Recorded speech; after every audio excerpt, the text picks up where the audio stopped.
مصطفیٰ کریم کے غلاموں، یہ عشاق موت سے اس لیے نہیں ڈرتے۔ اقبال کہتا ہے یہ نکتہ میں نے سیکھا ہے ابو الحسن سے کہ جاں مرتی نہیں مرگ بدن سے، جاں مرتی نہیں مرگ بدن سے۔ ممتاز قادری کے پاس جیل کا جو انچارج ہے نا، وہ مجھے میرے پاس اگلے دن آیا بھیرا شریف میں بچہ داخل کروانے کے لیے۔ میرے والد صاحب اور اس کے والد صاحب کی آپس میں دوستی تھی، اچانک مجھے پتا چلا وہ بیرا شریف میں آیا۔ میں نے کہا اچھا بتاؤ، کہنے لگا ممتاز قادری صاحب کے پاس ہی تو رہتا ہوں۔ وہ کہنے لگا بلا کا آدمی ہے، بلا کا آدمی ہے، بڑا نیک آدمی ہے، رسول اللہ کا نام لیتا رہتا ہے، ساتھ ساتھ مصطفیٰ کو یاد کر کر کے روتا رہتا ہے۔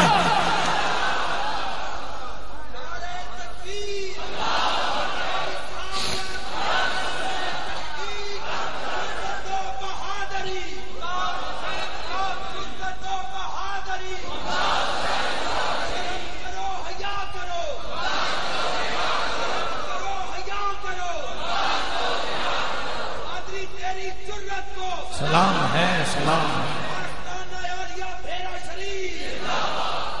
تو میں عرض کر رہا ہوں، وہ بھائی کہنے لگے مجھے اور تو زیادہ سمجھ نہیں ہے، لیکن ممتاز قادری صاحب کو شربت پلاتے ہیں۔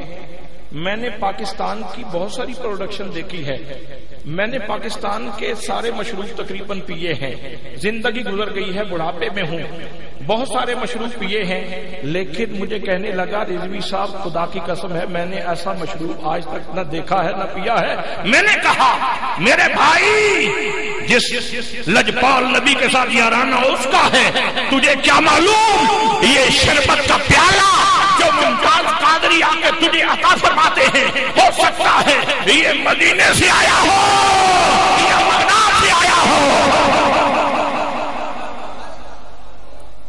حضرات محترم، میں عرض کر رہا ہوں کہ بے شک لعنت ہے مرزا قادیانی پہ، بے شک لعنت ہے مرزا قادیانی پہ، لیکن سلمان تاثیر پہ بھی لعنت ہے، بے شک شیریں رحمان پہ بھی لعنت ہے۔ حضرات محترم، آپ کو پتا ہے آسیہ مسیح نے جو گستاخی کی ہے وہ کیا ہے؟ آسیہ مسیح نے جو گستاخی کی، یہ سارا کیس پورے کا پورا از اول تا آخر میرے پاس چھپا ہوا یہ موجود ہے، از اول تا آخر۔ عزت مآب نوید صاحب ایڈیشنل سیشن جج ننکانہ صاحب کا یہ فیصلہ ہے، اور یہ از اول تا آخر میرے پاس چھپا ہوا موجود ہے۔ حضرات محترم، اس بدبخت نے، کبینی نے، کتیا نے جو بھونکا ہے وہ یہ کہتی ہے کہ محمد صلی اللہ تعالی علیہ وسلم، نعوذ باللہ نعوذ باللہ نعوذ باللہ، بتانے اس لیے لگا ہوں کہ جب تک دشمن کی شناخت نہیں ہوتی بندہ کسی مجلس میں بات نہیں کر سکتا۔ وہ کہتی ہے وصال سے مرنے سے پہلے ہی 1 مہینہ بستر پہ پڑ گئے تھے، اور ان کے منہ میں بھی اور کانوں میں بھی کیڑے پڑ گئے تھے۔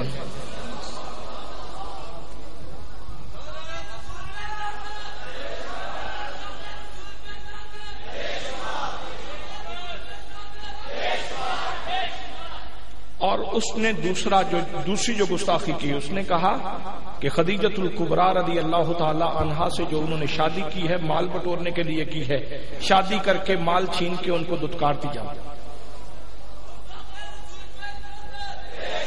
اور جو تیسری بات اس نے کہی، اس نے کہا یہ جو قرآن ہے نا، یہ الہامی کتاب نہیں ہے، یہ اپنی بنائی ہوئی کتاب ہے۔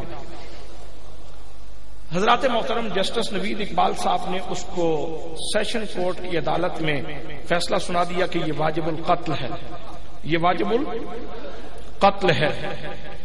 اب اس فیصلے کو میں ترمیم کرنے کے لیے سلمان تاثیر اپنی بیوی، اپنی بیٹی کے ہمراہ اس کے پاس جاتا ہے، اور درخواست پہلے سے لکھی ہوئی پاس موجود ہے، درخواست پہلے سے لکھی ہوئی پاس موجود ہے، اور جا کے کہتا ہے کہ یہ ظالمانہ قانون ہے، یہ ظالمانہ قانون ہے، اور پھر کہتا ہے مفتیوں کے فتوے میں جوتے کی ٹھوکر پہ رکھتا ہوں۔ مفتیوں کے فتوے کوئی یہ مذاق ہوتا ہے؟ مفتی کے فتوے میں یا خدا کا قرآن ہوتا ہے یا نبی کی حدیث ہوتی ہے؟ اپنے پاس سے اس نے درخواست لکھی ہوئی تھی اور کہہ رہا تھا کہ میں تمہیں رہا بھی کرواؤں گا اور ہم تمہیں رہا کر کے فوراً کسی یورپ کنٹری میں بھیج دیں گے. حضرات محترم ادھر یہ مسئلہ بنتا ہے. چاہیے تو یہ تھا، ہمارا تو خیال یہ تھا کہ اس معاملے میں سب سے پہلے جس کی آواز نکلتی اس کا نام یوسف رضا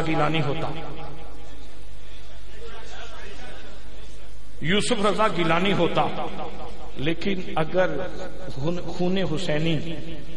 حسینی کے اوپر یہ ہرس اور یہ لالچ اور یہ دنیا کی ملمت سازی نہ چڑھتی تو پھر تو یقیناً ایسا ہی ہوتا. حضرات محترم اب ادھر سے شیری رحمان نے بل پکڑا، نیا بل امریکہ نے جو بنوا کے دیا، امریکہ سے جو بل بنوایا گیا. حضرات محترم یہ دونوں میں 295C کے بارے میں دونوں اس وقت جو آئین موجود ہے وہ بھی آپ کو سنانا چاہتا ہوں، اور جو ترمیم کر کے شیری رحمان ترمیم کروا کے پاکستان کا آئین بنوانا چاہتی تھی وہ بھی میں آپ کو سنوانا چاہتا ہوں.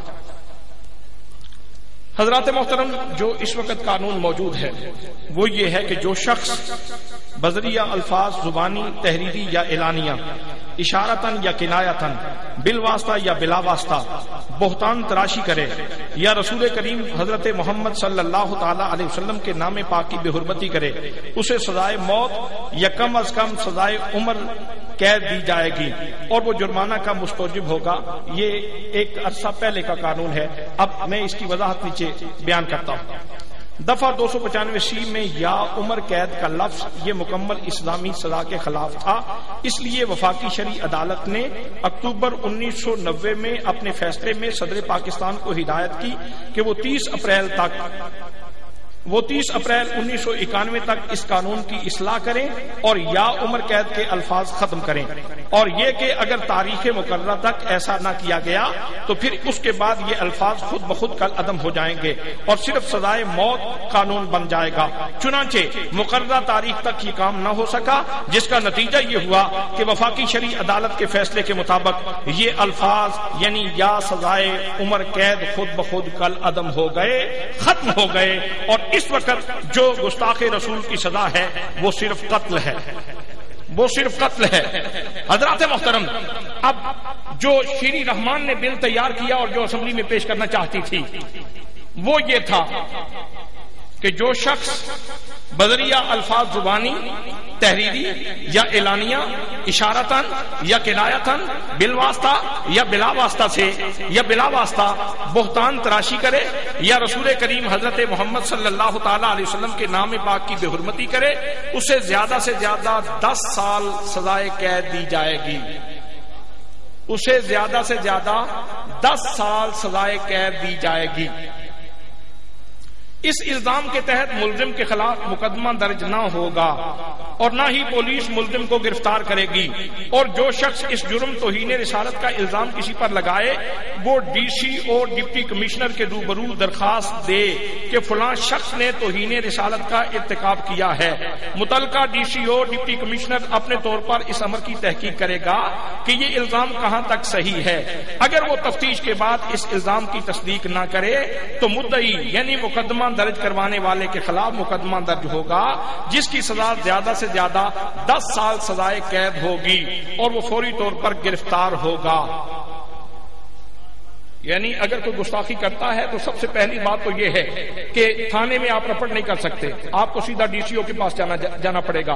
اب ڈی سی او کسی کی بات سنے گا نہیں سنے گا، اور اگر مقدمہ درج ہو جاتا ہے تو زیادہ سے زیادہ 10 سال کی سزائے قید ملتی ہے. حضرات محترم اب ذرا دیکھیے کتنا بڑا ستم ہو رہا تھا، کتنی بڑی زیادتی ہو رہی تھی. اگر سلمان تاثیر وہ درخواست لے کر چلا جاتا اور وہ آسیہ رہا ہو جاتی حضرات محترم تو مجھے بتاؤ ہمیں اس زمین پہ، اس سرزمین پاکستان پہ جینے کا حق تھا؟ ممتاز قادری نے تو بھرم رکھ لیا ہے میرا اور تیرا، اسلامیہ نے پاکستان کا بھرم رکھ لیا ہے. اور حضرات محترم اگر سلمان تاثیر کی اس معاملے میں حوصلہ افزائی کر دی جاتی تو پھر شاید یہ قانون بھی بدل جاتا. حضرات محترم یہ قانون یہ کون سا قانون ہے مجھے بتاؤ تو صحیح. اگر برطانیہ کے راج میں علم الدین کو سزائے موت سنائی جائے اور وہ موت کی پھانسی کے پھندے کو وہ چوم لے تو یہ بعید نہیں حضرات محترم. لیکن ستم تو یہ ہے کہ اس سرزمین پاکستان میں ایسا ہو جس سرزمین پاکستان کو بناتے ہوئے ہمارے بزرگوں نے یہ نعرہ لگایا تھا پاکستان کا مطلب کیا, پاکستان کا مطلب کیا, پاکستان کا مطلب کیا. اور اگر تھوڑے سے پیچھے جھانک کے دیکھو تو حضرت شیخ الاسلام خواجہ محمد قمر الدین سیالوی رحمت اللہ تعالیٰ علیہ, حضرت غازی اسلام پیر محمد شاہ رحمت اللہ تعالیٰ علیہ, حضرت امیر حزب اللہ پیر فضل شاہ صاحب رحمت اللہ تعالیٰ علیہ, پیر صاحب آپ مانگی شریف, پیر صاحب آپ کوڑی شریف, ان کی مجالس میں, ان کے معسکر میں, ان کی فوج میں یہ نعرہ لگتا تھا پاکستان کا مطلب کیا, لا الہ الا اللہ. دستور ریاست کیا ہوگا, محمد الرسول اللہ. دستور ریاست کیا ہوگا اور دستور ریاست کیا ہوگا. مجھے سمجھ نہیں آتی کس سازش کے تحت اس نعرے کو حذف کر دیا گیا. نہ کسی سلیبس کی بک میں یا کسی نصاب کی کتاب میں, نہ کسی تاریخ کی کتاب میں. حالانکہ یہ برملا نعرہ لگتا تھا. ہمیں ان لوگوں نے بتایا ہے جو ان بزرگوں کی معسکر میں, ان کے لشکر میں موجود تھے, وہ کہتے تھے نعرہ لگتا تھا دستور ریاست کیا ہوگا. بولو نا یار, دستور ریاست کیا ہوگا, یہ یاد کر کے جاؤ. دستور ریاست کیا ہوگا, دستور ریاست کیا ہوگا, دستور ریاست کیا ہوگا. اگر یہ نعرہ آپ یاد رکھتے تو علماء کو نظام مصطفیٰ کہنے کی ضرورت نہ پڑتی. تیرے نہا خانہ دل میں یہ بات پہلے ہی اتر چکی ہوتی. کسی سازش کے تحت مجھے محروم کر دیا گیا ہے, اس لیے یاد کر لو دستور ریاست کیا ہوگا, دستور ریاست کیا ہوگا, دستور ریاست کیا ہوگا. آج یہ عہد کرو, آج یہ عہد کرو, اگر ہم سے بن پڑا تو اپنے تائیں یہ کوشش کریں گے اس نعرے کی عملی صورت بنانے کے لیے. دستور ریاست کیا ہوگا, دستور ریاست کیا ہوگا.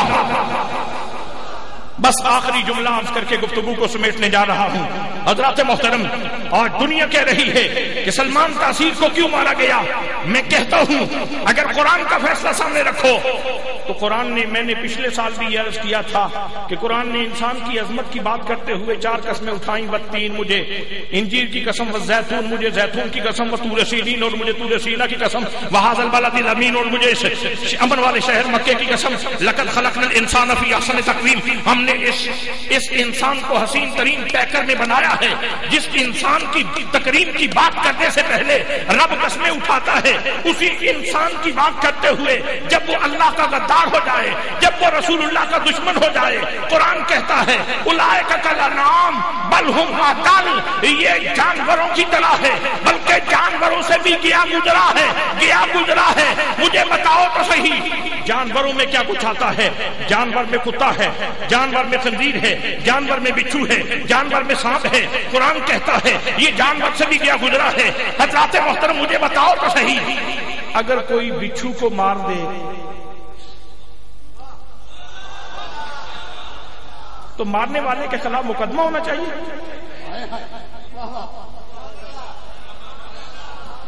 ہمارے بادشاہ ہیں لوگ جو کہتے ہیں ہم دیت دینے کے لیے تیار ہیں, ہم دیت دینے کے لیے تیار ہیں, ہم دیت دینے کے لیے تیار. دیت تو انسان کی ہوتی ہے, دیت تو مسلمان کی ہوتی ہے, اس کی کون سی دیت ہے. بھئی کتا مار دیا جائے, بولا کتا. میں سمجھتا ہوں ممتاز قادری نے بولے کتے مار مہم شروع کی.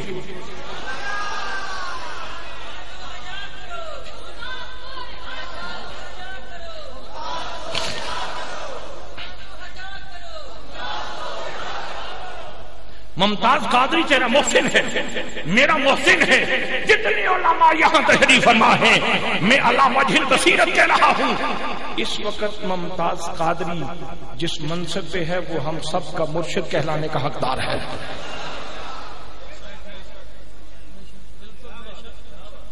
حضرات محترم مجھے سمجھ نہیں آتی, مجھے بتاؤ تو صحیح کوئی خنزیر کو مار دے خنزیر، قرآن کہتا ہے یہ خنزیر سے بھی کیا گزرا ہے، خنزیر سے بھی گھٹیا ہے. بھئی کوئی خنزیر کو مار دے تو مارنے والے کے خلاف کیس ہونا چاہیے؟ بولو تو صحیح نا. اگر کوئی سانپ کو مار دے تو مارنے والے کے خلاف کیس ہونا چاہیے. اسی کی تشریح بس رسول اللہ کی سیرت سے ایک جملہ عرض کرنے کے بعد گفتگو کو ختم کرتا ہوں. فتح مکہ کے موقع پہ حضور صلی اللہ تعالی علیہ وسلم تشریف لا رہے ہیں. سبل الہدا میں یہ روایت موجود ہے. سرکار دو عالم صلی اللہ تعالی علیہ وسلم تشریف لا رہے ہیں. جب مکہ المکرمہ کے راستے پہ پہنچتے ہیں تو میرے آقا نے ارشاد فرمایا مسلمانوں راستہ بدل لو، اس لیے کہ راستے میں کتیا نے بچے جنے ہوئے ہیں. میری رحمت کے خلاف ہے کہ کتیا کے بچوں کو ستایا جائے، کتیا کے بچوں کو تکلیف نہ دی جائے، راستہ بدل لو. علماء تشریف فرما ہے. اور میرے مرشد گرامی حضرت ضیاء الامت جسد پیر محمد کرم شاہ الازہری رحمۃ اللہ تعالی علیہ نے ضیاء النبی شریف کے اندر بھی لکھا ہے. لیکن جب رسول اللہ مکے میں داخل ہوئے، عام اعلان ہے لا تثریب علیکم اليوم. ان کا خیال تو یہ تھا کہ ان کو ستایا گیا ہے، پتہ نہیں آج کہاں سے کاٹنا شروع کریں گے. لیکن میرے آقا نے ارشاد فرمایا جو ابو سفیان کے گھر میں داخل ہو جائے اس کے لیے امن، جو حکیم ابن حزام کے گھر میں داخل ہو جائے اس کے لیے امن، جو اپنے گھر کا دروازہ بند کر لے اس کے لیے امن، جو اللہ کے گھر میں داخل ہو جائے اس کے لیے امن. حضرات محترم، جب رحمت اس قدر بڑھ رہی تھی، جب میرے آقا کا کرم اس طرح تقسیم ہو رہا تھا، انہی لمحوں میں ایک بندہ اپنے گھر میں نہیں تھا، ابو سفیان کے گھر میں نہیں تھا، حضرات محترم حکیم ابن حزام کے گھر میں نہیں تھا، خدا کے گھر میں تھا. صرف خدا کے گھر میں نہیں تھا، کعبۃ اللہ کے پردوں میں چھپا بیٹھا تھا، کعبے کے پردوں میں چھپا بیٹھا تھا، کعبے کے پردوں میں. میرے آقا نے فرمایا ابن قتل کو قتل کر دو، زندگی کا چراغ گل کر دو، اس کو مار دو، اس کو نیست کر دو، اس کو نابود کر دو، اس کو خاکستر کر دو، اس کو بسم کر دو، مٹا دو اس کو صفائے ہستی سے. سوچنے کی بات ہے، ایک طرف کتیا کے بچے کو بچایا جا رہا ہے، انسان کے بچے کو مارا جا رہا ہے. فیصلہ میرا نہیں، فیصلہ حضرت شیخ الحدیث صاحب کا نہیں، فیصلہ مولانا اللہ بخش سیالوی کا نہیں، فیصلہ خدا بندے قدوس کا اور اس کے پیارے رسول کا ہے. میرے نبی نے بتا دیا کہ جب کوئی گستاخ رسول ہو جائے، غدار الہی اور غدار رسول ہو جائے، اس کی قدر تو اتنی بھی نہیں رہتی جتنی کتیا کے بچے کی ہوتی ہے. تو ممتاز قادری کو اسلامی عقیدت پیش کرو کہ جس نے کتے مار مہم شروع کی.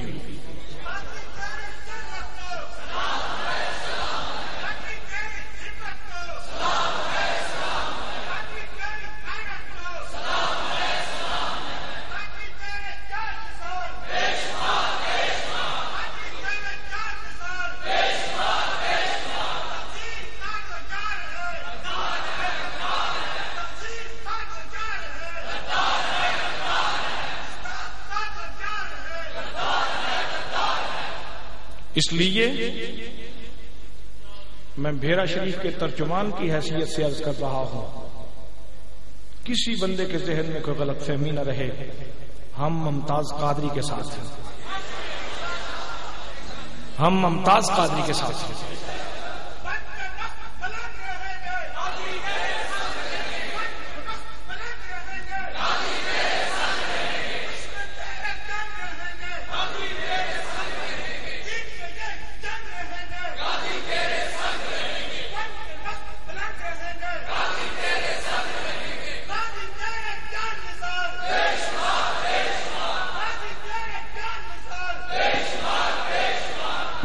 حضرات محترم، مجھے بتاؤ تو صحیح، علامہ آلوسی فرماتے ہیں کہ اللہ کریم نے لست مرسلہ کا جواب قرآن کے دل میں رکھا ہے، اس لیے کہ حضور کائنات کا دل ہے.